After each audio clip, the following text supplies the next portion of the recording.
Assalamualaikum warahmatullahi taala wabarakatuh.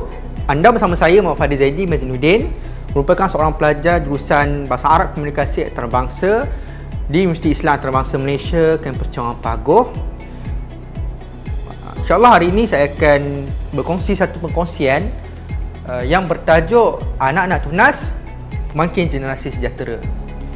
Sahabat-sahabat, sebelum saya mulakan perkongsian saya pada hari ini, saya ingin mengucapkan jutaan terima kasih kepada pensyarah saya Dr. Zubir atas ruang dan peluang yang diberikan berkaitan tugasan saya, iaitu tugasan berkenaan dengan pengucapan awam, yang mana saya sekarang mengambil subjek yang diajarkan oleh Dr. Zubir, iaitu BMCO 103 untuk kumpulan ketiga, Bahasa Melayu, Komunikasi Khalayak dan Pengucapan Awam. Kita kembali kepada kita punya tajuk ataupun tema yang kita ingin kupaskan pada hari ini.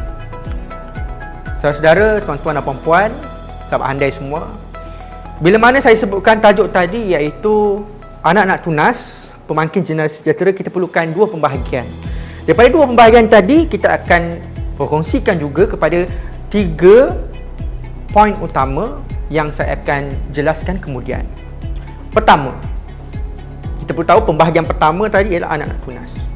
Pada zaman kini, zaman yang penuh dengan ujian, zaman pancaroba, zaman yang mana teknologi semakin memacu ke hadapan, yang sehinggakan manusia tidak boleh terkejar dengan kemajuan teknologi, yang mengakibatkan ada kerisauan dalam segenap jiwa sanubari ibu bapa akan kerisauan anak-anaknya terbelenggu, terjajah oleh anasir-anasir luar yang ada dalam teknologi, dalam telefon, dalam komputer riba, dalam komputer khususnya, dan pelbagai lagi sumber yang merisaukan kita.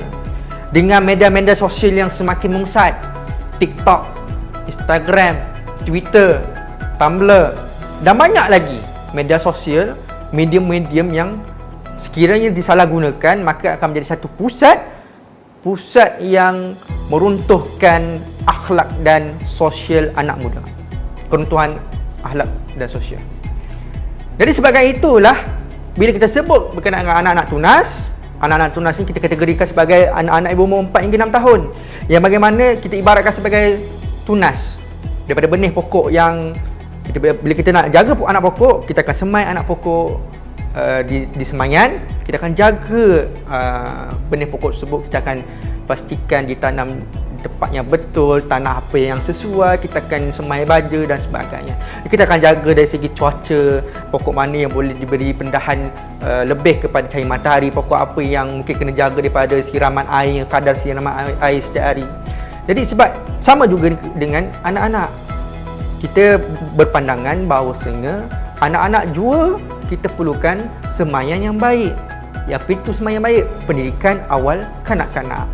Daripada pendidikan awal kanak-kanak, kita akan pergi ke pembahagian kedua, iaitu temanya iaitu pemangkin generasi sejahtera.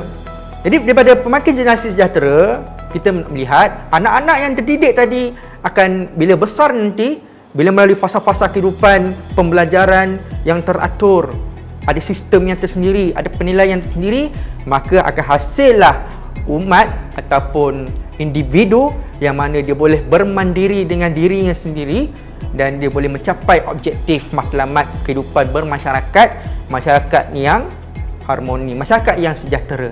Sebab itulah pendidikan itu sangat penting. Ulama pun telah menekankan tarbiyah, iaitu pendidikan itu sangat penting, sehingga kan ulama seperti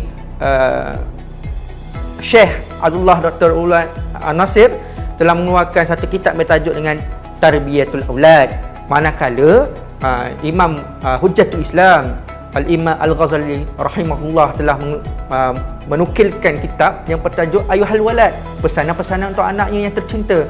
Wahai anakku yang tercinta, maksud dalam bahasa Melayu.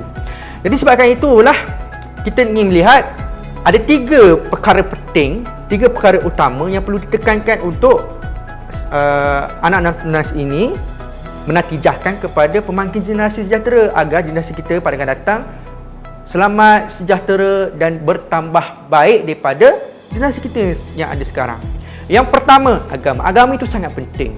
Sebab kerana itulah kita tidak ada satu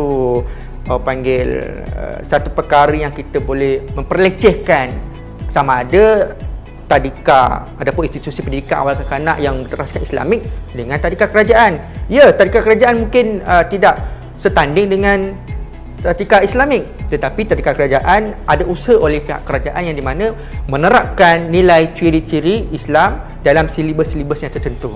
Itu sudah cukup sekadar itu. Dan dia akan berterusan kepada sekolah rendah yang mana kita tahu setiap Jabatan Agama Islam negeri masing-masing ada sekolah agama rakyat yang dikendalikan oleh Jabatan Agama Islam negeri masing-masing yang juga disokong dana oleh Jabatan Kemajuan Islam Malaysia. Sahabat-sahabat, daripada pendidikan agama yang kita terapkan tadi, sama ada di PASTI, di Benny Bunch ataupun di Little Khalif mengikut kepada kadar kemampuan masing-masing, maupun di tadika kerajaan, tadika perpaduan, prasekolah dan sebagainya, kita nak menatijahkan anak-anak ni, kita berikan panduan, kita berikan satu roadmap kepada anak-anak bahawasanya pendidikan agama ini sangat penting dari waktu kecil.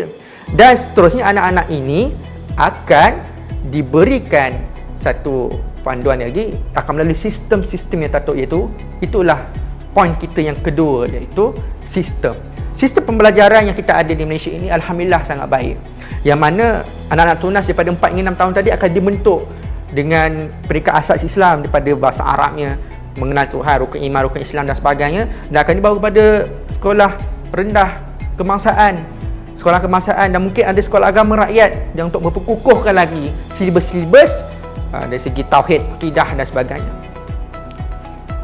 Dan untuk akhir sekali kita ada penilaian. Dari situlah bila kita ada sistem yang baik, kita ada pengukuhan agama yang baik, maka akan lahirlah seorang individu. Bila dia dah capai umur 12, individu tersebut boleh mumayyiz. Mumayyiz ni maksudnya apa? Maksudnya dia boleh membezakan antara baik dan buruk. Jadi dari 3 perkara ini kita inginkan satu matlamat, satu objektif yang jitu, padu dan boleh memberikan satu jaminan kepada diri kita, khususnya kepada anak-anak zaman sekarang. Jadi saya mohon kepada ibu bapa semua, janganlah kita mengambil sambil lewa ataupun mengambil mudah akan perkara hal ini. Kerana apa? Kerana zaman sekarang zaman yang sangat beza dengan zaman-zaman sebelumnya. Dan setiap zaman ada rintangan, cabaran, ujian dan dugaan yang menanti kita. Jadi bagaimana kita ingin mencorakkan anak kita? Ingatlah pepatah Melayu mengatakan, melentur buluh biarlah dari rebungnya. Jadi sekian saja daripada saya, Muhammad Fadil Zaidi Majnuddin. Terima kasih. Assalamualaikum warahmatullahi taala wabarakatuh.